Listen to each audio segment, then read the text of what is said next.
ታሪካችን የሚጀምረው አንድ ሰጥቶ የሚባል ወጣት በለንደን ስፔስ ሳይንስ ውስጥ የሚሰራን ሰው እያሳየን ነው። እሱም ስለ ኤሊየኖች ነበር የሚመራመረው። በዛሬው ዕለትም ምርምሩ ስላልተሳካ ይናደዳል። ሚስቱ ቢባ ግን ተስፋ እንዳይቆርጥ ትነግረዋለች። እሱ ግን ነገ ለአለቃው ምን እንደሚያቀርብ ጨንቆታል። በንጋታውም ወደ ስራ ሲገባ አለቃው ጊዜያቸውን እና ገንዘባቸውን እየጨረሰ እንደሆነ ይነግረዋል። የዚህን ጊዜ ሰጡን የማይወደው ጆን ይህ ፕሮጀክት መዘጋት እንዳለበት ይናገራል። አለቃውም ለሰጡ 1 ወር ብቻ ይሰጠዋል። ሰጡም ልክ ቤት እንደደረሰ ሚስቱ ከህንድ ወንድሙ እንደደወለለት ትነግረዋለች። እናም አባቱም እንደታመመ ትነግረዋለች። እሱም እንደሚሄድ ሲነግራት አብራው እንደምትሄድ ትነግረዋለች። በንጋታውም አብረው ወደ ህንድ ያመራሉ። ህንድም ከደረሱ በኋላ በባስ ወደ ፓላምፑር ይሄዳሉ። ከዚያም በባጃጅ ወደ ፓግላፑር መሄድ ሲጀምሩ ሰውየው ከዚህ በላይ እንደማይሄድ ይነግራቸዋል።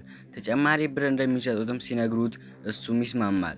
ሰዎች ወደ ፓግላፑር የማይሄዱበት ምክንያት የፓግላፑር ሰዎችን በድሮ ጊዜ ይገድላሉ ስለሚባል ነበር።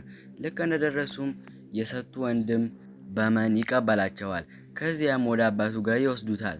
ከአባቱም ጋር ካወሩ በኋላ ይዘውት ወደ አንድ ደረቅ ቦታ ይወስዱታል።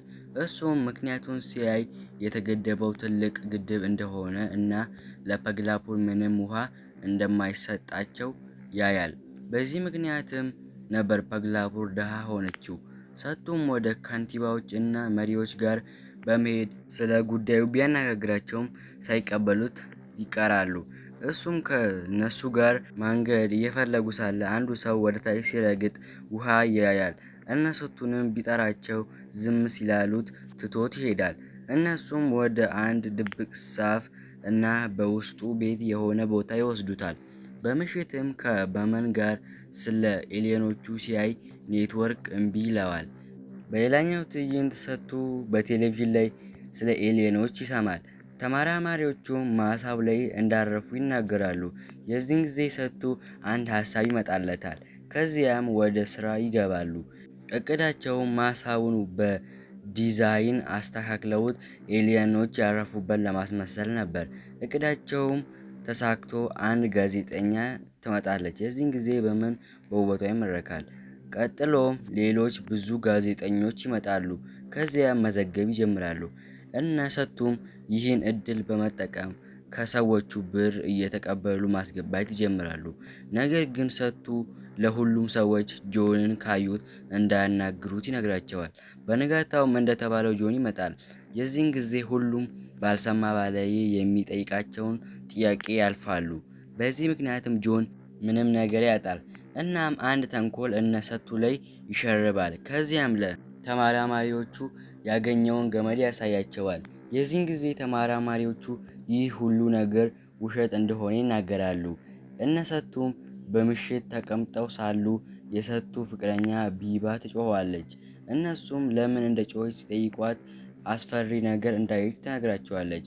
እነሱም ሰሩ ውስጥ በመግባት ነገርየውን ይይዙታል። የዚህን ጊዜ አውሬ ሳይሆን ሰው እንደሆነ ይረዳሉ። ሰጡም ለቢባ ክቹዋ እንደሆነ ይነግራታል።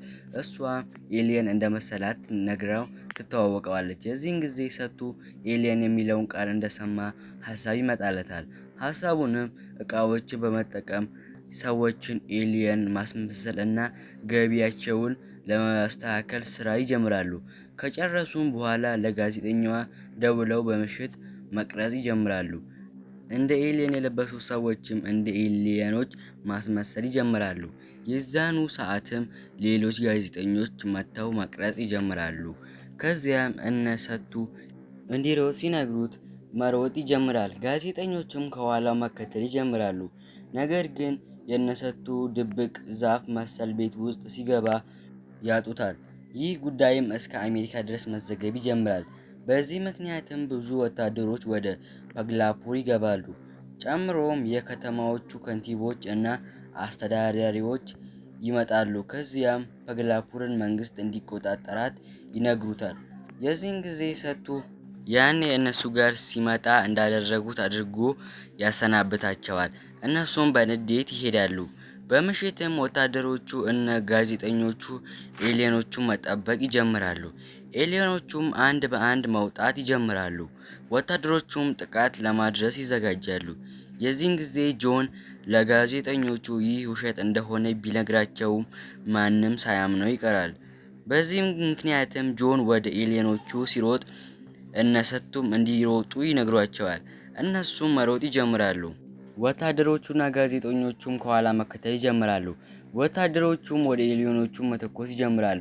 ጆንም ይዟቸው እንዳያመልጡ ሲያደርግ ሰቱ መጥቶ ራሱን ያስተዋል። ከዚያም ወደ ድብቅ ቦታቸው አስገብተውት እዚያው እነሰቱ አርፈው እንዲቀመጥ ይነግሩታል። በሌላኛው ቀን ኤሊየኖቹ ጆንን ይዘውት ለወታደሮቹ ያስረክቡታል። የዚህን ጊዜ ሰቱ ወደ ሰማይ አንድ ፊኛ የሚመስል ነገር ያበራል። እነሱንም መብራታቸውን ያጠፋዋል። ከዚያም እንዲያመልጡ ለማድረግ ሲሞክር ጆን እጁን ፈቶ በቢላዋ ፊኛውን ያፈነዳዋል። ከዚያም ኤሊየኖቹን መልሶ መከተል ይጀምራል። ወታደሮቹና ጋዜጠኞቹም መከተል ይጀምራሉ። በመጨረሻም ፊኛው ፈንድቶ ስለነበር እላያቸው ላይ ይወድቃል። በዚህ ምክንያትም ሁሉም ይያዛሉ። በመንም የሚወዳት ልጅ ስታየው ታዝንበታለች። በመንም በንዴት ወደ ሬዲዮኑ በመሄድ ይመታዋል። የዚህን ጊዜ ይከፈታል። ከዚያም ሌሊቱ ሙሉ እዚያው ያሳልፋል። በንጋታው ሰቱ በፖሊሶች ተይዞ ሊሄድ ሲል በመን መጥቶ ይነግረዋል። የዚህን ጊዜ ሰቱ ፖሊሶችን እንደሚመለስ ነግሯቸው ከበመን ጋር ወደዚያው ቦታ ይሄዳሉ። ከዚያም መሬቱ ሁሉ መንቀጥቀጥ ይጀምራል። እነሱም ወጥተው ሲያዩ ኤሊየኖች ያያሉ። ከዚያም በመን ወደ እሷ ጋር በመሄድ ማውራት ይጀምራሉ። እሱም አብረዋት መደነስ ይጀምራል። ጋዜጠኛዋን መቅዳት ትጀምራለች። ሌሎቹ ጋዜጠኞች ለመቅዳት ቢፈልጉም መኪናቸው መከፈት እምቢ ይላቸዋል። ኤሊየኖቹም ከሄዱ በኋላ ከቹዋ ወደ ኤሊየኑ ያረፈበት ቦታ ይሄዳል። በመሃልም ግን መሬቱ ይሰነጠቃል። ከዚያም ውሃ ይወጣል። ከዚያም ሁሉም ይደሰታሉ። እየጨፈሩም ሳለ በመን ከሚወዳት ልጅ ጋር ሲደንስ ስትዞር ታየዋለች። ከዚያም አቅፋው አብረው መጨፈር ይጀምራሉ። የዚህን ጊዜ ከንቲባዎቹ ይመጣሉ። ከዚያም ለሰቱ አብረው ትልቅ ስራ እንዲሰሩ ቢጠይቁትም ሰቱ በክብር ስለ ፐግላፑር እንደማያገባቸው ነግሯቸው ሻርፑን ይጥልባቸዋል። ሌሎቹም ነዋሪዎች እንደ ሰቱ ያደርጋሉ። እነሰቱም ሲደሰቱ እያየን ታሪካችን ያበቃል።